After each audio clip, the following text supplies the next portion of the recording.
The King and Everett War at Yellville, Arkansas by S.C. Turnbo, also known as the Everett, Tutt, and King War. We have written several fragmentary accounts as furnished by a number of parties relating to the King and Everett War. Most of these are disconnected. Captain Ambrose Sevier Wood, we call Bud Wood, who is one of the old pioneer resident of Marion County, Arkansas, was an eyewitness to this fight and gives me a connected account of this memorable encounter between old-time people that took part in the battle. Captain Wood furnished me the story of the fight at his home in Kingdom Springs on Sunday evening, the 4th of August, 1907. Here is how he told it. The Everetts were from the state of Tennessee and settled in Marion County in the very early day. Ewell Everett was the oldest. John Everett was the next oldest.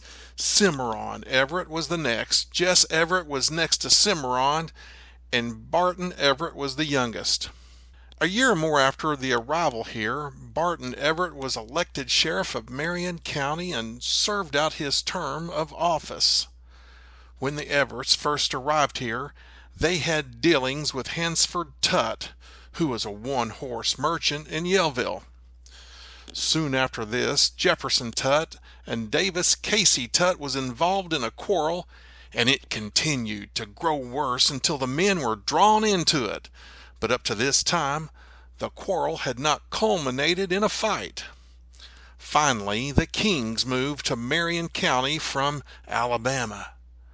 There were Billy King, James King, Jose King, and Solomon King. These were the old men, and they had nothing to do with the battle, but some of their sons did. The quarrel continued to grow until Sam Burns and Silas Cowan took part in it. Now, these men were brother-in-laws. Cowan was on the Everett side, and Burns was on the King side. One day in 1847, a great crowd of men gathered at Yellville, which was a mere hamlet, and a few of the men began to quarrel. And it went on until the leaders of each side began to forming two lines opposite of each other, and only a few yards apart. Sam Burns and Silas Cowan were the starters of the disturbance that day, and while the lines were being formed for a fight, about 15 men on each side fell in line armed with rifles, shotguns, pistols, stones, and clubs. And just as the enraged men were ready to strike each other a blow, a violent whirlwind that resembled a small tornado suddenly formed just east where the lines were standing, and it swept toward the men and passed between the two lines, jerked the caps and hats off the men's heads, and then it passed toward the west.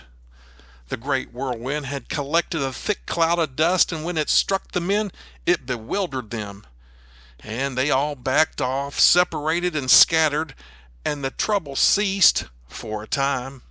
The quarrel was not renewed to amount to anything until one day in the early fall of 1848, when another big crowd of settlers gathered at Yellville, which included some of the Everetts and Kings and a number of their friends. Some of the men on both sides became very boisterous, and it was evident that a fight was brewing, and most of the men were assembled around a small grocery store. I had went to the village that day on a young gray horse I called Tom. This horse had been pretty wild, but I had him almost under control. And when I arrived in town, I tied the horse to the body of a small tree with a strong rope, and this tree stood near the grocery store. The men of each side grew more warlike until I saw it was going to be a bloody one. They were all around my horse, and I started to run to take him away, but before I had time to reach him, the firing began and the fight was on. And I hesitated and stopped and turned back for fear I might get shot accidentally. My horse was greatly frightened at the yelling of the men and the reports of the guns, and he reared up on his hind feet, and it seemed as though he tried to climb up the tree. Though he plunged and pulled hard at the rope, he was not able to break it and had to stand the racket until the fight was ended. Now the casualties of that fight were as follows. Francis Everett, son of Ewell Everett, shot Jack King with an old squirrel rifle, and he died the following day. And Barton Everett was killed at the Black Locust Tree, and as the fatal bullet struck him, he clasped his arms around this tree and sank down to the foot of the tree and died. He had a ribbon around his hat for a hat band, and when his body was removed from the tree, some of the men took the ribbon from his hat and tied it around the tree, and it remained there several months before it rotted away. Now, Martin Sinclair, a Missourian, killed Cimarron Everett. After Everett was shot, he walked to the grocery and fell in the door with his head inside and his feet on the steps. Francis Everett, after he had shot Jack King, a man of the name of Mears advanced on him to take his gun away from him, and Everett struck Mears with his gun and broke his arm. Dick King shot a man of the name of Watkins at the edge of the hair in the forehead, which cut a trench through the skin to the top of the head without fracturing the skull, but he fell to the ground as if dead, but soon revived. Just after the bloody scene closed, Martin Sinclair mounted his horse and called out, "Here is enough beef to feed all the hungry hounds of this town and neighborhood." Now there were only 4 of the Kings engaged in the battle. These were Loomis and Richard, sons of Billy King, and Jack and Tom King, sons of Solomon King. None of the Burns or the Cowans were in the fight, nor none of the old set of kings as we have stated. Near about 1 year after the big fight come off, Hansford Tutt was waylaid and shot on the bluff near where Layton's Hotel stood. He was shot on Monday and died the following Thursday. Shortly after the battle, Jess Everett and his family went to Texas.